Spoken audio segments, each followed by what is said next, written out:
welcome back to another episode of Stripped by Sia, your podcast for strippers, sex workers, and all the fancy naked people in between. I am your host, Steph Sia, aka Kimchi on stage, also Sia on camera on the interwebs, and also a former sugar baby from many moons ago.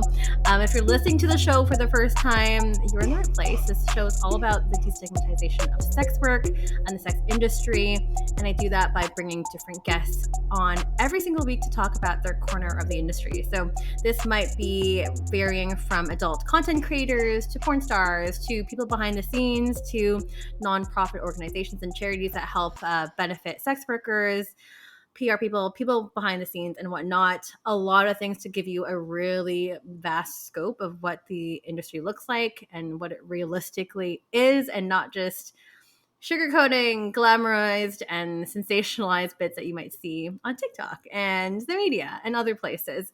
So, as mentioned, I am bringing on a different guest today, as usual, to be talking about a bunch of things today, actually. This is going to be a fun conversation, I feel like. We're going to be talking about designing your career in the adult industry. You know, if you are one of those folks, like myself, that also works in vanilla, how to balance that, when is the right timing to get rid of your 9-to-5 or say goodbye to corporate and jump full-time into sex work. We're going to talk about public speaking. We're going to talk about advocacy. We're going to be talking about a lot of things today. So I'm just really excited to bring on today's guest, but you're going to have to wait just a moment here because I do have to say hello to all the lovely Patreon subscribers. Hi, and thank you so much for supporting over the past couple of years. I seriously and sincerely thank you guys for your financial support in funding the website, because things have a cost. That is exactly where your money is going. For patrons, you guys get exclusive access to all the video content, all the bonus episodes. You get the episodes bright and early before anyone else. And I've been doing a really good job this season and getting all that stuff out weeks earlier than normal. So I'm going to try to keep that up for as long as I can. So if you're interested in being a part of that journey and being part of that community, you can go ahead and check it out. It's Stripped by Sia. Patreon.com/Stripped by Sia. You can check it out. We have tiers as low as $4 a month, going up to the third tier, where our lovely subscribers there get a wonderful fan recognition shout out. So I'm just going to go say hello quickly to those people. Just want to say hi to Snoo all the way from Germany. We've got Geyser. We've got Eric Arajo. We've got Dale Flood here from Vancouver, Canada. We've got Bia York and Red Door Products from Seattle. And we also have McKenna King all the way from Edmonton, Alberta in Canada. So thank you guys for, subscribing and being on the top tier and just for your support. Thank you. Please, feel free to check it out. There's no pressure there. It's patreon.com/Stripped by Sia. As I mentioned, our esteemed guests, which I'm super excited to introduce today, and just like reading your bio, I'm just like, I want to be friends with you. You sound really cool. Oh my God, thank you. You've just accomplished so much, and I'm just really excited because I definitely see some parallels here with my life too, in terms of like working vanilla and doing some adult stuff. And I'm sure a lot of listeners at home can probably relate as well. But without further ado, I'd like to bring Addis Fouche onto the show today.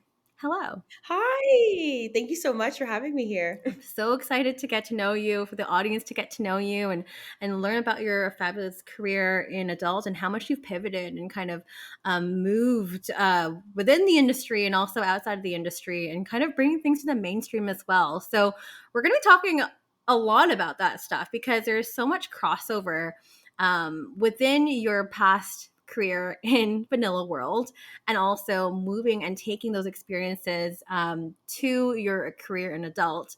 But before we get started, I'd love to throw it back to you. I know from the internet that you're an adult content creator. You're also, working porn as well, public speaker, entrepreneur, the internet's most relatable whore. I love that title.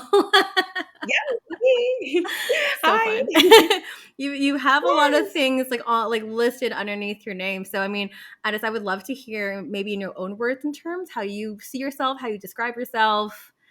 Yeah. Go off. Well, I created the moniker today's most relatable whore because a lot of times when people meet me, they're like, I've never met a sex worker before. This is so cool. It's a once in a lifetime thing for me. And I'm like, no, baby, you probably have and you just Yes. didn't know it, right? Yes. And I noticed that a lot of the times, like the sex workers on the internet that people are used to seeing, we don't know what their voice sounds like sometimes, or, what their name is, or, if they have hobbies, if they have friends or family. And that can feel very alienating and feel very us versus them. So Mm-hmm. my way of combating that is by shoving it in people's faces that I am a regular person. Like, I run marathons. I Yes. don't drink alcohol. That's a big part of who I am in my platform. I went to Amazing. boarding school. I speak fluent Chinese. Like, I have friends and family and hobbies and all of these things, because I'm a regular person just like you and me. So yeah. I love that. And that's a really great approach too, because like that's a stance that I take in my show as well. It's a humanizing aspect of sex workers, because we are all humans at the end of the day. We have hobbies, we have interests. Yes, some of us may choose to separate that, and keep that kind of private for themselves. I think people like you and me, we just throw it all out Yeah, there. right, exactly. But there's a Yeah. certain charm with that, with like our clients that seem to be attracted to that. It really enables your personality to show, and can attract a lot more customers and clients that way. So Absolutely, and not even just attracting more, but retaining more. There are people that I've mhm. had, as fans and, clients for years. I wanna say for, 3, 4, 5 years, because I'm able to connect with them on, like, a deeper level versus just, like, she's hot. And, like, obviously, yes, my adorable, yes, but, it's more than that, right? Like, and this even makes me think of, have you seen a lot of the, like, trad wife content on social Yes, a media, lot of or, that. how to get a rich guy content? And the thing Yes. is, I'm like, you guys are almost there. You're almost there, but that's not quite it. Like, you're not gonna be his, new wife if you work at the same private school that his kids go to, or if Hmm. you are a waitress at the country club. No, baby, you will be his favorite mistress for maximum 3 years, and then he'll recycle you. Right? Hmm. What you kind of need is that, like, proximity. And I feel like, for better or for worse, I do have that because I went to boarding school. So I went to a New England boarding school, which led me to a fancy New England college. Hmm. And to even just illustrate, like, how absurd these schools are, have you ever read The Great Gatsby, I haven't read it. by I've F. seen the Scott movie. Fitzgerald? Yeah, so, like, but like, Daisy Buchanan, right? Yes. Daisy Buchanan was based off of a girl who went to my school, right? Like, Oh, she matriculated like 100 years before I graduated, which is such a crazy thing to say, right? Like, that totally. type of person was there, and 100 years later, somebody like me is allowed to graduate. But there are Bush family members who are alumni of my school. Like, even in college, there were Kennedys at school, stuff like that. This Hmm. girl's dad founded Netflix. Wow. Another girl on my team, her family founded Fiat. So that's the kind of Wow. environment that I was in. And so, because I'm so used to interacting with folks like that, Hmm. it actually does give me an easier in to retain clients, especially who are really high net worth or who just have very niche interests. And so I'm able to, like, speak to people even that I have no connection to, right? Like, boarding school, I feel like, has given me the ability to go to any city and know somebody who lives in that place. Right. Somebody's It's going to live true. there and I'm going to know them. There were girls from Australia and China and France and Texas and, California and, all kinds of places, that I had to kind of, like, grow up learning their culture as much as I did my own. Right, right. And that's important too, because Mhm. like you take those Yeah, experiences and you become a more well-rounded, more cultured person. mhm. And people really Absolutely. like that, especially certain high net worth clients would definitely enjoy They that do. It's like, too. yeah, like, I know what a squash court looks like, right? Like, Hmm. my ex, actually, he worked at a bank, and his intern went to my school. I mean, the intern was much younger than me, but still, right? Like, just even having that proximity, I think, in a lot of guys' heads solidifies that, like, you're not just a random girl that he found on the internet. Right, right. Kind of sets you apart in a certain way. And that also ties in with your branding too, which we'll definitely talk about later on as well, which is important for this. So keep listening, people. Stay tuned. We're only like 10 minutes into the interview, so there's much more to come. I mean, with your upbringing, how did this like lead you to sex work? Like in terms of like, I'm trying to bridge that gap and try to figure out Mhm. how does a person that with a slightly privileged background, at least in Yeah, education, right. how does one end up in sex work? Yeah, so even just to bring it back to, my upbringing, I grew up in Brooklyn, New York. I grew up in Fort Greene. So if anybody knows the New York City area or kind of doesn't, it's right by, Barclays Center. So where they play all the basketball games, have all the big concerts. That's where I grew up. And it used to be a very artsy Black people neighborhood. Like Spike Lee, I think he still has his place there. Also lived in the neighborhood. Erykah Badu lived in the neighborhood as well. We had Winston Marsalis, who's a very classical, really big jazz musician. So felt very Black Renaissance. And now it's more like interracial couples with strollers and aloe yoga. Oh, yeah. So seeing like my neighborhood, which is now a trendy neighborhood, gentrify and become that, it has been a really interesting process. But because I went to boarding school from the age of 13, so I kind of moved out when I was 13 and came back when I graduated college at age 21, gentrification was much more apparent to me because I didn't see the city change slowly. I saw it change quickly because I would come back every few months. Right. And the reason why I wanted to go to boarding school in the first place was because my parents were going through this awful divorce and I hated being at home. And I was like, you know what, Addis, you are really smart. You could study and literally leave. And so that's what I did. I mean, a lot of kids from my middle school went to boarding school. It was kind of a feeder school for kids to go to boarding school. I want to say about half of every graduating class went. So it wasn't an idea that was totally foreign to me, but it was one that I definitely had to work for. So I studied really hard and I don't think I got denied from a single boarding school. I think that I applied to. I think I got waitlisted at maybe one, but then I just kind of like my choose of, my choice of which one I wanted to go to. And one of the things about boarding school is that I think especially mine was that if you didn't have a passion about something or if you weren't interested in something, that was considered weird. Like it wasn't the type of place where like you could just be pretty and people were impressed by that. Like that added to your bride price, sure. But like, are you good at sports? Are you into art? Do you have a thing about you? And if you weren't taking advantage of those opportunities, people were like, what's wrong with you? Like you have the world at your fingertips. So I discovered that I was really good at running at boarding school. I started doing track in middle school and I knew I was good at that because I was like the 6th grade girl beating the 8th grade boys. I think we're like 2 8th grade boys beat in the 6th grade, right? And it's a mile run. So I knew it was something that I liked. Then because boarding school had so many opportunities, like I'm telling you, I'd never been in an environment like this before where we got this letter in the mail before school started and you could sign up for any activity for the fall. Like I'm talking the play, dance, the outdoor club. You could sign up for even like the AV team of the play. That's not even including the sports like soccer and field hockey and everything, right? And I was just so overwhelmed by all the choices. I didn't really know what to do. So I crumpled the piece of paper up, threw it away, and I was like, I'll deal with it when I get there in the fall. So I get there, and the cross-country coach happens to also be my math teacher. And she was like, Addis, we noticed you didn't sign up for anything. And I thought I was in so much trouble. I was like, oh my God, I'm so sorry. And then instead she starts talking up the cross-country team and is like, yeah, actually sometimes, at the meets you get free shirts, which is what sold me. I was like, free clothes? Free shirts? I'm in there. Right. Not even when she talked about, it's like a really family-oriented thing. It's really fun. Like, no. The free shirts is what got me. So that's why I signed up. And as a freshman, I was like 3rd on the team. And I got really, really into running. And so because I was so focused on my running and I also speak fluent Chinese. So I, really like to study that really hard. I got really into photography at boarding school where I won 2 gold key awards for my one individual photo and then a portfolio my senior year. Wow. I was just so focused on like kind of, developing myself as a person that I really didn't focus too much on the fact that I didn't get that much attention from boys. Like I'm so serious. Like I would go to school dances and on the bus home, girls would be like, oh my God, like this guy made out with me and this guy made out with me. I would have this one person dance with me, literally one person, right? I was so awkward and just like really like, that was not what I was focused on until my senior spring when I lost my virginity in the boys' dorm. Oh my God. No, like if you get caught having sex in the boys' dorm, kicked out immediately. Like it's clipped for you, mama. Like this is a high stakes operation that I somehow pulled off. And after that, I was like, oh wait, like it's kind of nice. Like I don't have to work to get something. Like I can just be here and be attractive and like get that. It was the first time that I'd been like, I don't have to work to get something. And I loved it. So I started smashing everybody on the track team. And by that time, I'd already been like undefeated for 2 years straight. So I would like walk in every meet and it wasn't really, is she going to win? It was like, by how much? Like that's the kind of reputation I had at school. So I was able to run in college and I got the New Balance scholarship. And that was pretty cool to be able to run at that kind of level.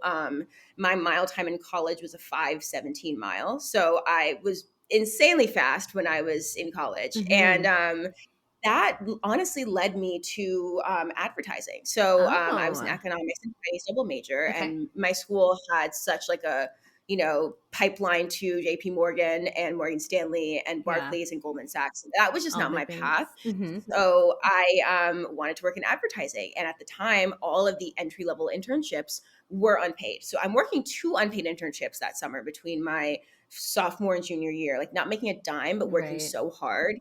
And a friend of mine was like, it's actually really sad to watch this happen. I know you are trying to get your foot in the door, but there's this website called Seeking Arrangement. Oh, Maybe you'd be really yes. good at it. That was right when it just started to pop off in like Yep. 2014, Yep. 2015. That And was I was around like, me too. right. And I was like, I would be really good at this, not even just because it's like a time thing, but because I'm really good with people. Yeah. I'm attractive. Like, you can make people feel comfortable. So that was my gateway into sex work. And I was kind of working 2 jobs pretty much. So my senior year, I had like a long distance sugar daddy where we pretty much just like talk all the time and send photos, because I was able to reason like, oh, if we met 4 months before I graduated, it doesn't make sense to not see each other, right? Mm-hmm. So then I actually almost became a soul cycle instructor. That's another part of my lore.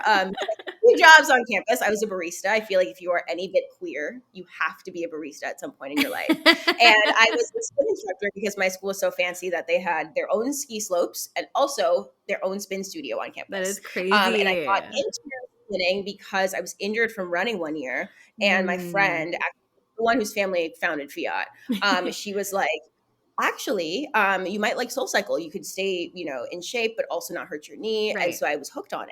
And it actually was the only place that I ever went not fucked up when I was, really heavy in my addiction. I never went to Soul Cycle fucked up. I never went to Soul Cycle hungover even, or, like just like hungover from like the drugs the night before, because it was a space that I really respected. So I was in instructor training after I graduated for about 3 weeks. Then I got my job at Wyden and Kennedy, which is the agency that invented Nike's "Just Do It" slogan. They also did like the Saweetie McDonald's meal, like Cardi B McDonald's meal. That whole thing was Wyden.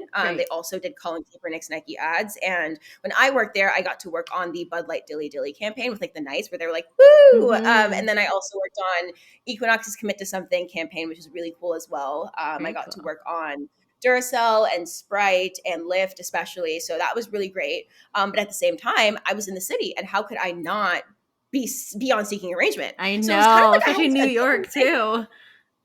I had a double life. I was working while I worked. Like I would literally take my work laptop to like my in-call apartment and work, right? Like I was such a hustler. And then lockdown happened, and me and one of my friends made a piece of custom content for this guy, and we realized that he was not who he said he was. So, we have this like 40-minute girl video. I'm like, what the hell do we do? Right. And she was like, well, make an OnlyFans. Like it might do well. Like, I don't know. So I made one and, started to gain some traction. And I was on TikTok talking about how sometimes being a sugar baby is like being an escort on a payment plan. It's like putting pussy on layaway, and so I was already on the internet talking about my life as a sober person and also, my life as a girl in the industry. And I really realized that I wanted to make more friends in the industry. I think being a sugar baby is a very lonely part of the industry. Very you're part of, like, it's isolating. You don't know. You can't even see the other sugar babies on the website. You don't even know who's doing it unless you happen to mention it to a friend and they're like, me too, which is like a godsend. Totally. It's not like, you're working in, you're in a content house shooting OnlyFans content. It's not like you're, working at a strip club and you get to meet other girls. So I started volunteering for Sex Workers Outreach Project. And that's a grassroots organization. So it's like for sex workers by sex workers. You can only be a current or former sex worker to be involved. And so my role was on Friday nights, I helped put together the wellness kits for the street workers in East New York. So we would do safe sex kits, safe drug use kits, menstrual kits, dental kits, safe COVID kits, everything, and just pass them out. Because I've noticed that as someone who got to see different sides of the industry, like there is so much whorephobia, and none of us are free unless all of us are free, right? Like, the OnlyFans girls think that they're better than the porn stars because like they just like make content with whoever they want to, and it's like sometimes even with their boyfriend. But then the mainstream porn star girlies think that they're better because like they're the actual stars and have like larger platforms oftentimes. But then like escorts think that they're better because like their stuff can stay more under radar and like the time is more efficient. And it's just like that's not even getting to do with like the race dynamics or gender privilege. So I was like, you know what? Like, I think if I really want to like put my money where my mouth is and like really be about it, I should be able to help other people. And I wanted to get Narcan trained because I feel like the difference between me and any other addict on the street is that I happen to get lucky today. And I do mean today because I never take my situation with my substance use for granted. And I never Good. really get too cocky with it. So I was like, yeah, I want to get Narcan trained. They happen to have training. And so I got to know a lot of people in the community. And then somebody DM'd me on Twitter and asked, hey, would you ever be interested in mainstream porn? And I was like, Right.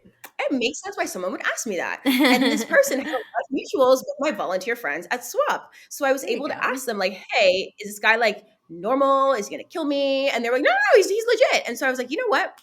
Why not? And so that's how I got into shooting mainstream. There we go. Oh my gosh. So many Yeah. things here. So many different I just said so much, layers. but I figured it would be better to lay it all out. No, Yeah. it's great. I just want to see like how this is all related and how you got to there. Yeah. But yes, I understand with your entry into sex work being seeking arrangement, because that was also my entry point in seeking arrangement, Mhm. like back in 2013, Yeah. and like that being a Yes. whole thing. And but it's interesting for you to go into that and then also go into kind of the TikTok era of sex work too, and kind of be open and out, because like back when I started, like over a decade ago, it was just so hush hush and people were not allowed to say anything. And like Right. I knew I was friends with a lot of like online like sugar babies and stuff, but like we were all very discreet about it too. But then whereas now in today's world, it's a little bit more forgiving. And I don't know if that's just with the timing of things or people just being more woke with Gen Zers, like people just being a lot more open-minded and empathetic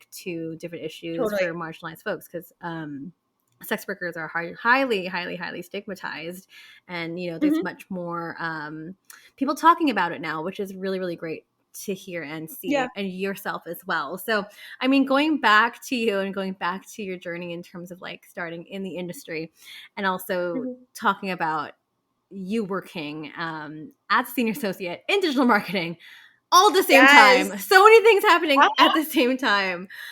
And mind you, I was Whew. also like training the New York Marathon and like rowing my startup Bitter Blush. Like, one thing about me, the most Caribbean thing about me is that I never have any less than 3 jobs at one Of time. course. Okay. That's the most Caribbean thing about me. Yes. The hustle And is for real. anybody listening, I am half Jamaican, half Trinidadian. So I'm also a first gen person, as well as like, a Black woman, queer person, neurodivergent, all the things. So All the things. I all mean, the things. Yeah. while you're juggling, doing your full-time gig in digital marketing or digital advertising, and also at the same time, moonlighting as a sugar baby, were you ever Yeah. finding it hard to balance a little bit, or where was your headspace at that time? Did you have any free time? Was Did you hard to sleep?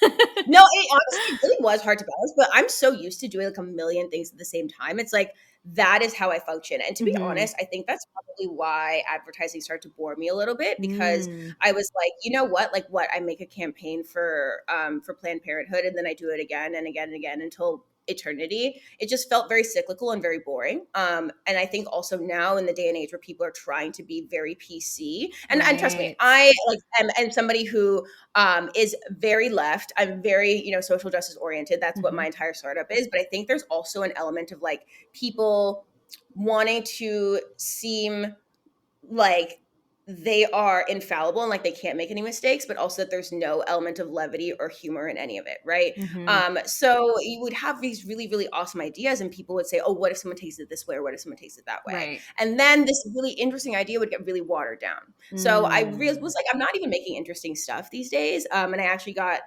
poached from my first agency to go to another one to Mhm. help launch bubbly seltzers because I was very good at my job. Mhm. So I just kind of got like bored of making something for other people when I know that I'm such a unique and dynamic person. Right. And then at the same time, like I guess were you kind of trying to measure out to see if you were able to do sex work full time around this time, or kind of like take me back to the timeline so I know, like sugar Mhm. babying at the same time Yeah. as digital advertising, also pandemic happening, and then Right. also like OnlyFans and also porn Mhm. later on too. Right. At what Yeah. point were you considering maybe I don't need my corporate job anymore? So honestly, my friends in my advertising job, I'm still very close with. Like we still all hang out. None of us work there anymore. Hmm. And I've realized during the pandemic that I liked working there because I liked the people. I didn't really like the work. Yes. So I would really just turn my laptop on. I'm supposed to be taking notes during meetings. Would fully just turn off my camera, turn off my volume and just be horizontal on the couch because I just was so deflated. And I looked Mm. at my boss one day and I thought, do I want what you have? Like, do I envy you? Do I envy your life? Mm-hmm. And I realized I didn't. And like, no shade to her, but like, I realized that if I were to continue on this path, I would be her. And that's absolutely not what I wanted. So Right. I left effective immediately. Like, my mental health was just in the toilet. I really was not even able to focus on anything. And I think plus because we were in lockdown, I felt trapped in this Mm. career. Right. And because sex work was always something that I dipped in and out of whenever I felt like I needed it or I wanted to, right? Like I know for myself, I don't shoot content if I know that I do not want to shoot with that person or if that's not the kind of content that I want, because I know that like that will tarnish my relationship with my job and with something that I like to do in my free time also, right? And you Totally. can always kind of tell. So I would dip back into sex work when I wanted to. Mm-hmm. And I thought to myself, Addis, like you've got to get out now. I even actually went back to advertising for a bit when I worked on all of Nestle's water brands Mm-hmm. at Group M, because I was dating somebody that really did not like that I did sex work. And of course, Didn't we all it was date one of those things someone where like like he that? knew. Right. And of course he Terrible. knew at the time, but like, then it became this point of contention. Contention. So I Right. actually stopped working for a bit and I went back to advertising and I was just so unhappy that I knew it was not for me. So I quit effective immediately. And then I was like, Wow. oh shit, now you've really got to grow Bitter Blush. You've really got to be this person. Like you got to start doing more public speaking and modeling more and doing more writing. Like all the things that I was doing kind of on the side Yeah. were things that I know that I'm good at and that I want to do anyway. And I was like, well, fuck it. Now you're here. Totally. And like, it's so common whether you're in sex work or not. I mean, I'm a millennial, but I mean, I think this can really speak to a lot of millennials and also like Gen Zers. But the gig Yeah. economy, I mean, I live in Vancouver, which is like very expensive, not as expensive as New York, but still gross and expensive and unattainable for I a mean, lot of it's people. the land of Lululemon, of course. But it's Yeah. it's so commonplace to hear my peers having other side hustles, side gigs, Mm-hmm. going into sex work now out of the necessity of I Mm-hmm. cannot survive or afford my housing anymore, and I need Yeah. to actually rely on this a lot more. So it's nice and I'm also just speaking in a place of privilege too, working at my vanilla job, working in sex education and also like in marketing, and having the choice too to I'm going to Yeah. spend more time doing sex work now, or I'm gonna take a break and like go on vacation and turn off. Right. Talking about like having multiple side hustles and things going on the side, how do you make that your full-time thing? Like this is Mm. so it's a big conversation, and not just for those who are an adult, but also for other like non-sexual content creation out there. But like, Mhm. how do you approach that? I think it's one of those things that you have to a lot of trial and error, a lot of Yeah. trial and error. And like, I think about the fact that 3 years ago, I was pretty fresh out of rehab for the second time, right? Like, Mm. just kind of, I don't even think I was starting from ground zero. I was starting from ground like -4, right? Like, every day I would pick one thing to do and focus on. And that was the thing that I focused on achieving. So, whether it was simple as brush your teeth or eat a full meal or go outside, even send an email, right? Didn't matter what time I did it. I just focused on that thing. And sometimes that would lead me to doing two things or maybe even three or sometimes zero, but really starting from the ground up. And the kind of person that I am now is not the kind of person I was in active addiction, right? Like the fact that I'm the reliable friend now or the friend that people come to when they need things is still something I'm getting used to. That's great. Um, and I think, because everybody's career is so different and people ask me all the time, like, how do you have time for all of these things? And to be honest, I don't do all of them in the exact same intensity at the exact same time, Right. right? Like, Right. I definitely shoot way fewer commercial modeling gigs than I ever do mainstream porn gigs, right? So I'll shoot maybe maybe one mainstream modeling gig per quarter. Mhm. And that's because right now I'm self-booking that. And I hope within the next year or two that can change. And, I, for example, have taken a break from shooting mainstream. I'm going to get started shooting again in August when I shoot my first browser scene. I'm really excited about Yay, it. congrats. Yeah. So right now I'm like, bank your OnlyFans content, shoot a lot. That's what I really want to do. Focus on my writing. And I think flexible schedules really helps me a lot. Mm-hmm. So for example, like I have a morning routine. I love my morning routine. It's amazing for me. But sometimes you wake up and you're like, fuck, like I slept in, I only have like 20 minutes to get ready. And other times you wake up and you want to do all the bells and whistles. So I have my morning routines. It's like a level 1, 2, 3, 4, and 5. So level 1 is like basic, get up, brush your teeth, wash your face, put clothes on, out the door. That's Right. it, right? A level 3 is that plus, you take a shower and you eat breakfast and you meditate. A level 5 is like I use my gua sha, I use my ice roller, I go on a walk, right? Like all of that stuff. And so I know how long it's going to take me to do all of those things. So I never try to force myself to stay consistent, have the exact same day every day, because I know the nature of my life is not that when you're a multi hyphenate. So instead of like waking up and feeling bad about myself for not doing a level 5 every day, why not just be able to be like, okay, I can do what I can today. And then maybe tomorrow it's a level 4 day or 5. Totally. And that's a really good way of looking at it too, because, we are human and we have different days, Mhm. bad days, good days, highly Yes. productive days. And like today, like this morning, I was like, I really don't feel great. I am actually going to cancel my 6 a.m. workout class Right. because I need the extra rest. 6 a.m. Oh, you're better than me. You're better than me. I Although try. they call us the Soul Cycle community roosters, people who ride in the morning. I'm Yes. such a rooster. Like I will go to a 7 a.m. class and double it with an 8 a.m. There you down. go.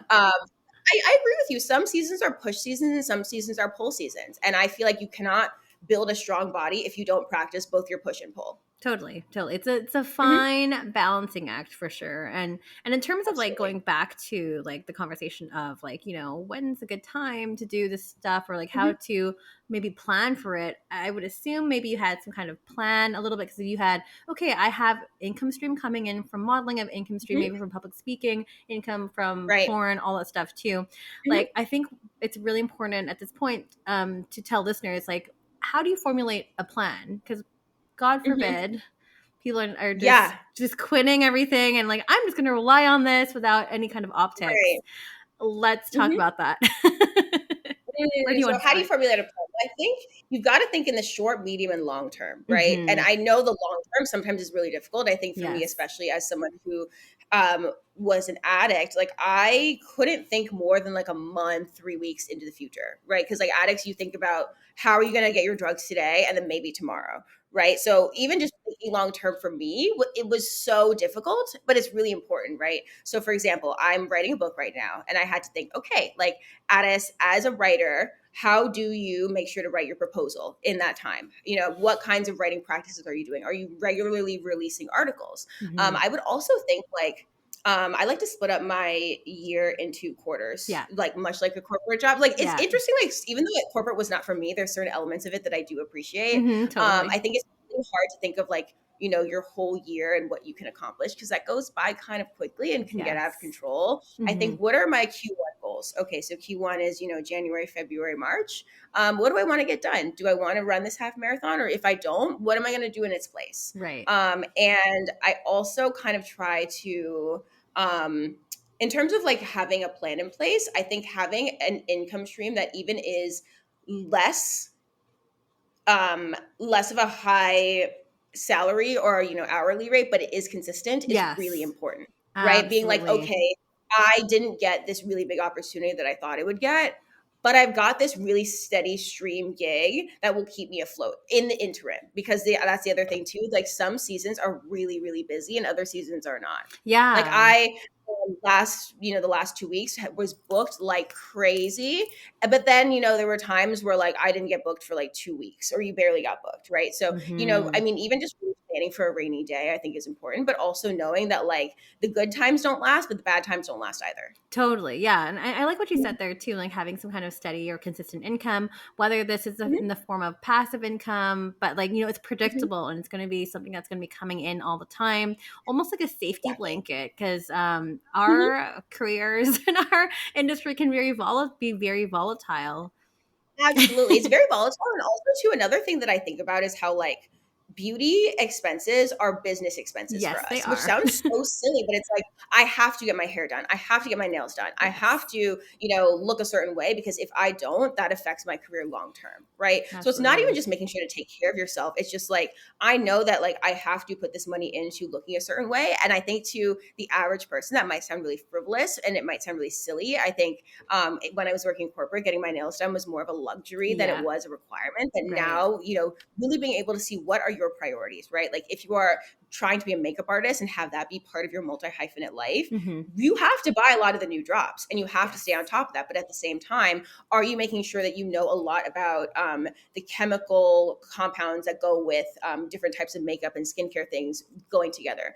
Do you know a lot about how to do um, different makeup on different types of skin tones? Are Right. you very well aware of any trends in the industry, or are you seeing how like the economy can affect your career? I think to Mm-hmm. learn about anything related to your career, learn about everything else you think isn't. Everything. Learn about medicine, learn about history, learn about urban planning. All of that will have to do with your work. Because, for example, I know for a lot of girlies who do in-person work, looking at the Congress and Senate calendar will tell you when to go to DC. Mm-hmm. Learn about Mm-hmm. politics, make more money. Totally. No, that's a really great way. And I mean, Mhm, speaking of money, actually, I think it's like it would mhm, be amiss if we don't speak about certain aspects of money. But like, say you are going from a full time career in corporate and mhm, acknowledging what that salary decrease is going to be, at least for the mhm. first little bit. Can we Yeah. please acknowledge that and talk about that too? Because some people are just expecting money to roll in right away, and sometimes it is a Uh, slow roll. I would say do a lot more research than you even think you have to do. Like, Yes. even when I was trying to set up my profiles to meet people in person, I looked at all kinds of ads, like all ads of girls who were just like me, girls, people who were not like me at all, people who lived in different countries, different cities, how they set up their bios, how they set up, when they were available, whether what they talked about. Like, you probably don't know what you don't know. So I would highly suggest doing a lot more research than you think you may need to. Right. I mean, this may Mhm. be a question for you, and if you don't know how to answer it, that's totally fine too. But like, in Sure. terms of like setting yourself up and like getting yourself prepared, is there a specific number, or percentage of like savings you should be putting away before you start, diving into this full time, and before you let go of a full time salary? I don't have the answer for that, but I will say that I started working with a financial coach and a financial advisor, and that has helped me a lot. Mm, That has helped me a lot. And luckily, my mom, her CPA happens to have a lot of strippers and sex workers and entertainment people amazing. as his clients. So it just worked out really luckily for me. My mom is not that at all. She is a chef. So like coincidentally, it's very purely coincidental. So I also like don't do my own taxes because I know I will fuck that up. I think sometimes people think that it's like really cool to like do it all yourself. And I know that's a very like blue collar value, right? To like be like, oh yeah, like, I made this myself, I struggled myself, and being attached to the struggle and seeing that as like part of the reward when you are no longer struggling. But, I implore you to think about like somebody else you could pay to do this twice as good and twice as fast. And And that will save you accurately. 4 times the headache. Like Yes. really starting to think about your time as money. And that helps a lot too. Like I think about the fact that um, I no longer see rest as a reward. I see it as a requirement, Oh right? yeah, for sure. In the last 2022 and 2023, I took 2 days off per month, every month for 2 years straight. Wow. 2 years straight. And I put Wow. everything in my calendar. So I'm actually able to see that. I was looking back and I was like, you took 30 days off every year for 2 years. So this year, actually, it's one of my goals is to take at least one day off per week on average. And I'm Good. actually ahead of schedule. So I've been doing actually more than that, which is great. I'm so proud of And you. being like, okay, cool. No, thank you. And I think especially as someone who like loves their jobs, right? Like I'm not somebody who like would take time off because I was feeling upset. I'd be like, okay, no, like if you want to make it through this week, you have to take this day off. And I get really excited to get back into it. So that's another thing I would suggest too, is to just like be mindful of your energy levels. And something that I Hmm. learned from training in marathon training and from training for track and cross country meets is take your hard days hard and your easy days easy. Yeah, totally. That's Mhm. so important because in our careers, uh, Mhm. resting is so important. It's so important, It especially if you do is. online stuff. Like you actually need a day off, or just You do, time to you do. decompress. Yes, because I notice if I don't, then I start getting irritated at like my Yes. OnlyFans subscribers. I'm like, I don't want to Yes. do that. Like, just because I'm in a bad mood, that has nothing to do with them, you know? But even it's interesting because like I make myself such a well-rounded person. Like I've had fans even come to my events. I've had fans like buy me running stuff off of my Amazon wish list Love because it. I have that mixed in with like sex stuff, right? And they know that like last year I ran 3 half marathons, 2 10Ks and 2 5Ks, right? All while shooting a lot. I shoot for Bang Bros, I've shot for Team Skeet, I've shot for Vixens, Tushy Site, Naughty America, like all these different brands. And they love that obviously, but it's like having that substance also makes them really see that like I'm a normal person. And of course, like I will end up seeing people in person that like know, my ex-boyfriend or someone I went to school with. And that Mm-hmm. also gives like a proximity too. I mean, like talking about that and like exercising your hobbies and your interests outside of sex work, and also like trying to intertwine that within your own branding and your personality online. How do you do that? And how do you find a good balance of, maintaining your own privacy and, Mhm. time for yourself, because that time is really sacred, but also really trying to let your personality show online and to your customers and clients? Yeah, I think, there's some things that I don't showcase. And it's funny, Hmm. one of my former employees for Bitter Blush, which I can explain what that is in a Yes. second, B was like, Addis, it's interesting how you showcase so much of yourself online and you're so honest, but there's also a lot that you don't tell people. I think having some Hmm. stuff for yourself really keeps things interesting. And it Totally. also kind of, I think, is a way to even show respect to your friends in an interesting way, because sometimes, like, people will feel slighted if there's no balance between how intimate you keep your in-person relationships and friendships versus what you share online. It will start to feel like anybody who is a follower can also be a friend. Anybody who's a friend can be a Right. follower. But Bitter Right. Blush is actually it was a blog. It still is, but it's turning into an app. I Ah, so started that's this your while I was startup. in college.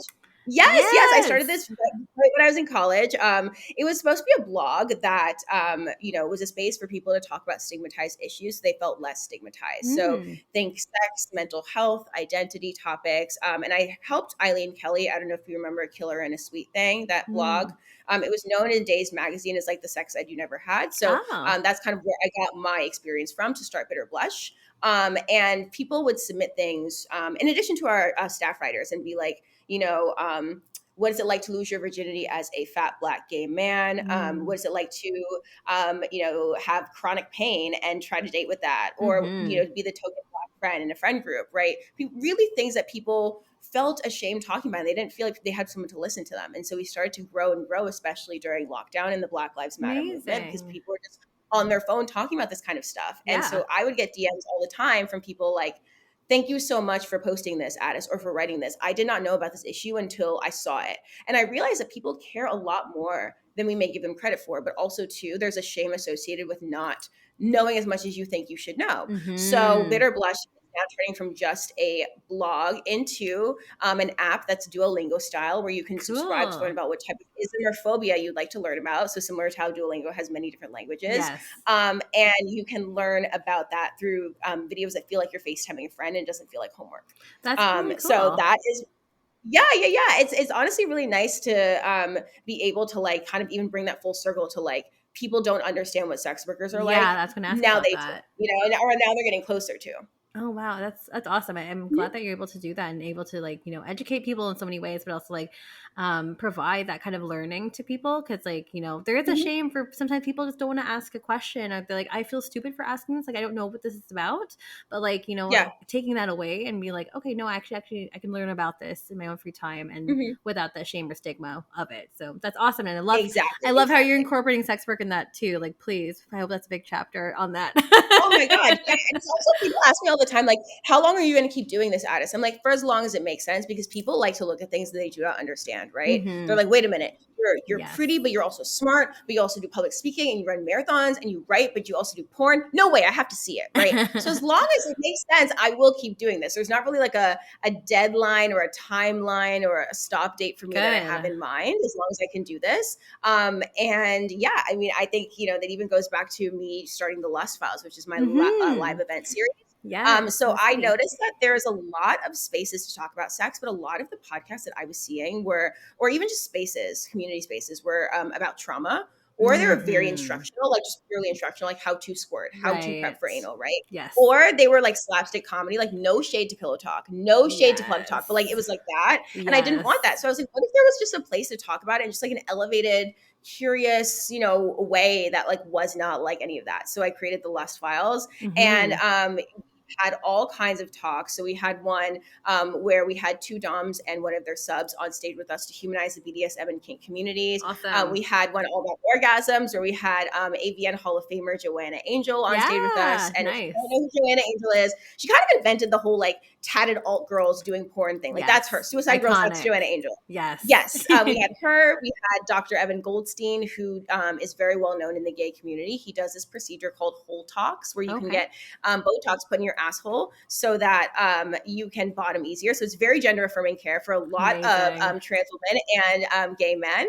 And then we also had Catherine Drisdale, who's now my co-host for the Lust Files, where she is a multi-orgasmic coach, and her record for number of consecutive orgasms in a marathon sex session is 72. Holy crap. So, I know, right? I know. So it was really, really interesting to just be able to have these spaces, and people really open up. There's always, you know, really vulnerable questions that people ask at the end. Nobody's ever on their phones or leaving early. It's a space where people feel very locked in and very just very like excited to talk about sex in a really different kind of way that was missing. That's awesome. And I know the next one is coming up in August. So yes, by the time this August released, 21st. Yeah, it's coming up. Can you tell us a little bit more about that as well? Well, I cannot reveal the topic yet, but it will be at Ludlow House, which is one of these Soho houses in New York City. So that's the one in the Lower East Side. If you plan on coming, make sure you do not go to the Meatpacking District one. It is it's different. Lower East Side one that has happened before. Oh no! It's from, I know it's from 6:30 to 8:30, and please come. You know, we always leave time at the end for questions. There's always free goodie bags if you like free stuff. We have free stuff. Who doesn't love free stuff? Yes, we've had stuff. We've given out free vibrators. We've given out free lube. We've given out like CBD suppositories, all kinds of stuff. So that, yeah. Amazing. Yeah, we'll be definitely plugging that again. I'll remind you again to speak about this at the end of the show. Still a couple more things we're talking about here as well. I mean, oh my God, yay. On the topic of like public speaking too, because I know that there's a lot of people and advocates and people that are kind of new in the sex industry talking about advocacy and wanting to get into the public speaking sphere of things. How did that part of your career blossom, and how did you get started? You know what? I was actually with one of my college friends in San Francisco like last week, and he goes, I feel like you've literally found what you're supposed to do, because one, all the crazy sex stories in college were always about you. And two, you always have an opinion on everything. Like, I have the gift of gab, and which is great. I always had an opinion on it. Yes. Like, I remember once when like the Chainsmokers won a Grammy instead of Rihanna, I made a status about it, and like so many people were commenting on it on Facebook. Like, I think it really did come from that, where like I always had an opinion on something, and it just was something that like I got used to sharing my opinions. My father is a writer, so I got used to growing up, and he'd be like, write what you think about George Bush. And I'd be like, I don't know, dude, I'm 8. And he'd be like, well, just write what you think. So I got very used to learning how to express myself in name of like honesty and communication being the best way to show respect to somebody. Right. Like, I'm not the kind of person who will cheat, because I'm like, if I don't want to date you, I just will not date you. Yeah. And I think that's the most respectful way to interact with somebody. Totally. So that's kind of how it was. Like, I always was somebody who was very social. Growing up, I didn't know how to answer the question, what do you want to be when you grow up? Because I just felt like there were so many options. So I, as a 3, 4, 5-year-old, would walk up to every adult that I saw in public and be like, do you like your job? Or I'd be like, where do you live? Or who's your best friend? Like, all kinds of questions. I was like, if he likes his job, maybe I'll like it too. But I didn't really understand that like adults have jobs that you can't see. Totally. So I would ask people who are actively doing their jobs in the moment, like the garbage man, the person at the grocery store, like, you know, my doctor. Right. Exactly. So I think that's because like I was never really stifled as a kid growing up to talk about my opinions and express myself. And also I will say that like as somebody who is conventionally attractive, when I speak up, people take me seriously. They don't see me as a Black woman. They don't think that is a scary Black person. They think Addis is mad. And so they're more likely to listen to me when I say stuff. And I definitely take my privilege very seriously. And I use it to speak up for people who otherwise would not be heard. Right. People who like, I pretty much studied, flirted, or worked my way into every single room that I've been in. And I definitely take everybody else with me. No, that's a really great way of like looking at it for sure. And also, Yeah. I'm sure that's, I mean, that's definitely a talent though, too, because I will say that not everyone has that gift of being able to carry a room, being able to carry a good conversation, start a good conversation and stuff too, which is honestly probably a really good factor, a good characteristic for yourself in terms of like the adult work that we do, and also for clients and all that stuff too. But like, when do you remember like your first like public speaking gig? Do you remember what that was like? Actually, I was like professionally or just like in general? In general, or both, whichever. Oh my one. God, yes. I do actually. When I was in elementary school, me and all my cousins, I have a huge family. Like my grandfather's number 7 out of 10 siblings, and we all look the same. We all look like me. Like there's a certain shade look. We all look like me. And so all my cousins, we all went to soccer camp together, and I kept a journal throughout the entire time. And I remember I came back and I had all of these little trinkets and souvenirs from my time going to soccer camp in the Caribbean with all my cousins that I gave a presentation when I was in the 4th grade, and it was really fun. I was really excited to share my culture with people. And then in the 7th grade, I actually won the poetry slam, my middle school poetry slam.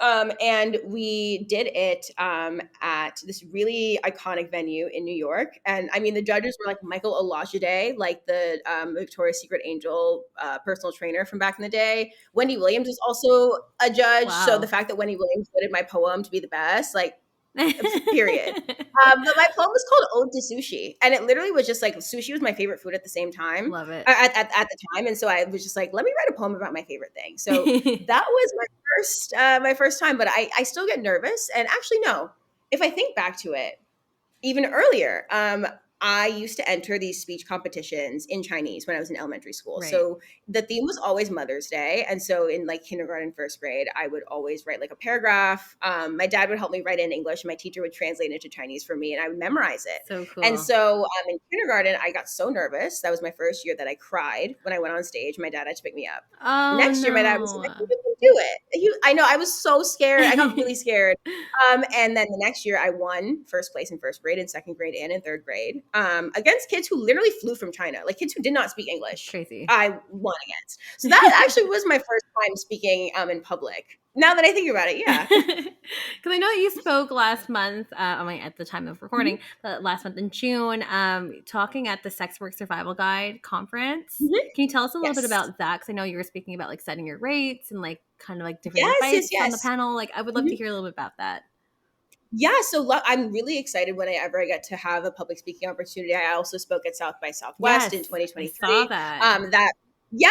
So the Sex Work Survival Summit was really, really great. And I feel like it's very rare, especially in New York, that a lot of us stop what we're doing in our respective lives and get to talk about the community. So I thought it was really helpful because as somebody who's touched many different sides of the industry and someone who does mainstream porn, it was really important for me to talk about setting rates with other people who may be interested. And I think for me, like setting rates is as much about what you are willing to do versus what you are not willing to do. Right. So like I know, for example, like girls who do more full service, if you really don't like shorter bookings and you really like longer ones, it might make more sense for the rates between the longer booking and the shorter ones to be closer together, so that incentivizes people to just pay a little bit more for the longer booking, right? But then I also know some people who really like to just get in and get out, so that makes sense.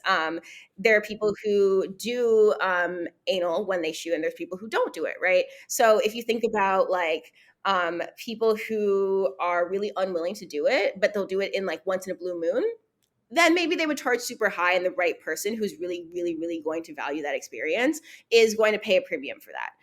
But it was a really great experience just to talk. I was on stage also with somebody who owns a smaller indie queer porn studio and a dominatrix.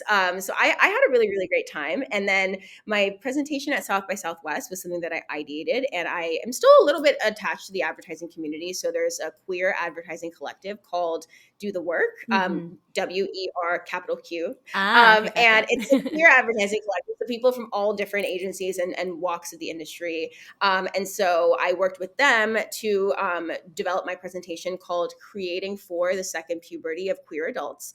And it was about how queer people party more and later into life to make up for lost time. Like maybe you didn't get to have the dance floor make out in college with the person you wanted to, or Right. dress how you wanted to for prom. So when you have a little bit of money and freedom, you go buck wild. And I noticed that this is a narrative that repeats itself IRL. Like, why is Pride always like a gay zoo? Yeah. But then also in media where you have stories like Euphoria and Moonlight that always have to have an undertone of partying and addiction and substance use. Wow. Yeah, I know. I tried to listen into it, but then I got a Mhm. 404, so I'm like, I'm gonna have to bug you for that link later because I would love to hear Oh it. my God. Yeah. Yeah. Wait, no, I definitely have the link. I'll send Please it to send you. it to me. Yeah. Honestly, it's so dope too because I literally just come from Florida, shooting my very first mainstream scenes in Florida. So I Yay. shot a couple scenes for Team Skeet Yes. and Bang Bros and See Him Fuck, and I flew immediately to Austin for the first time to speak at South by Southwest, and then from there I Crazy. went back to New York to run the New York City Half Oh Marathon. my So that really God. that's a testament to like my multifaceted life. That like that Totally. right there is a solid example. I love it. I mean, you have so many things going on, and like it seems like Mhm. you're balancing it really, really well. I mean, I'm Thank you. curious to hear in terms of like what is the next segment of your career, because like I've heard so many different areas, and like it sounds like it's full steam ahead. So I'm just wondering like what is next for Addis. Yeah, I think what's next for me is definitely launching the Bitter Blush app. So we are in talks with an incubator, and being able to do that within the next year would be amazing. I think, coming off the backs of the fall of traditional media like Vice and BuzzFeed, Mm-hmm. and then also to like, book bans and the whole Ron DeSantis thing and Yes. education just not being where it should be. Mm-hmm. So that I would definitely like to do more commercial modeling stuff too. I'm actually participating in Coco Rocha's model camp at the end of the year, which is like really Fun. exciting. Yeah, like you Yeah. know her. I mean, Yeah. she's She's from iconic. BC. So Of course we know her. yes, exactly. Yeah. So I applied for her model camp, and actually, I think it was my essay that really got them interested in me because, I mean, the question was a very simple: why are you interested in the program? Mm-hmm. And I said that I do really well when I self book my modeling gigs, but to be honest, a lot of the bigger agencies won't take me because I do porn, and I think like a camp like this would really legitimize me in a way that can actually help me out with that and really push Totally. forward that like sex workers are multifaceted and do more Absolutely. than just exist in your private browser. Yes. Amen So to that. that right. And I want to release my book. I'm really excited about Great. that. And I would like to be able to expand Lust Files to include the 3 Ps, so podcasts, panels, and parties. So right now Yeah. we are in the works of expanding that. So I think that's kind of it. And then I want a dog. I really want an English bulldog, like on a personal level. So Wow. Well, yeah. it sounds like you have so much, and I'm sure like we're gonna have some Mhm. updates from you later on as I keep up with you Yeah, and follow along with your journey. But like totally. this has been Mhm. super exciting just to hear you share your expertise and just like tell us about like your career and like Mhm. I will say careers plural. Yeah. And to share the tips and advice you had with the audience. So, like, thank you so much, Addis, for coming onto the show. But before I let you go, where can we all find you? Oh, because I worked in advertising, I make it super easy to find me. So you can find me. My handle is just my name, Addis Fouche, and that's on TikTok, on Instagram, and on Twitter. So if you're interested in hearing me talk about all the ins and outs of being a girly in New York, I definitely would suggest going to TikTok. And if you are more interested in seeing me bust it open, go to Twitter. You can also find me at onlyfans.com/Addis Fouche, and then my website, addisfouche.com, if you'd like to send me an email or anything like that. Yeah. Or gifts and tips, obviously. So, Or that too. Yes. Yes. Read any of my writing, it's all there. so exciting. It's such a pleasure having you on the show. For everyone else that's listening at home, your homework. Feel free to rate, review, rate 5 stars on Spotify and Apple. I love those. That's really, really helped in terms of getting the show out there into other ears. And also, if you want to be on the show, it's strippedbysia.com. You could go ahead and click on the contact button there and fill in the form in terms of like what you want to talk about. I would expect a full pitch from you. Don't make it hard for me, but I would love to hear all of your amazing ideas. And also, if you want to get in touch with myself, Stripped by Sia podcast on Instagram, because RIP for the original one. On x.com, obviously on X, I'm Stripped by Sia. And again, if you want to support, patreon.com/Stripped by Sia. And it's new episodes every single Sunday, dropping at midnight Pacific Standard Time. And we'll see you all in for another episode next week. Thank you so much for joining us, Addis. It's a pleasure having you on. Oh my God, I loved it. Thank you so much for having me. Thank you.